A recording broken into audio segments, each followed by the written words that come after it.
Pam Ndiaye ça va maa ngi lay ziar naka journée bi naka njaboot gi Pam Ndiaye maa ngi lay ziar bëggoon naa ñu waxtaan de waaw boo amee temps daal bëgg naa ñu partager ok. Salam Pape Ndiaye na nga def mais Pape Ndiaye yow c'est quoi ton problème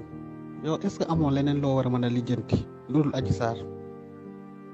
boo nekkee partisan Sonko c'est ton affaire c'est ton affaire bu la neexee nga nekk partisan Sonko mais si tu es journaliste da nga war a wax dëgg te nga wàcc Adji Sarr beneen yoon nag message bi ça sera beaucoup plus virulent waaw. yow waroo sax jël jigéen di ko def profil yaa ngi en ligne liiroo ma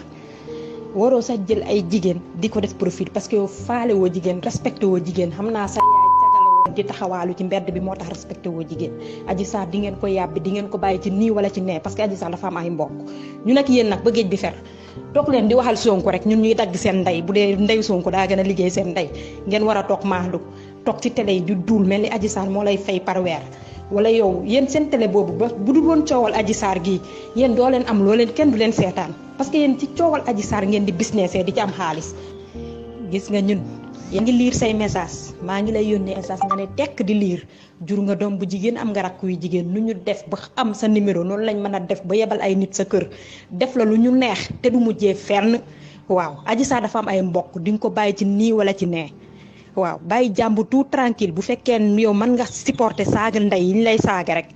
toog continuer seen Walfadjri bon googu yéen da ngeen a war a changer sax seen turu télé boobu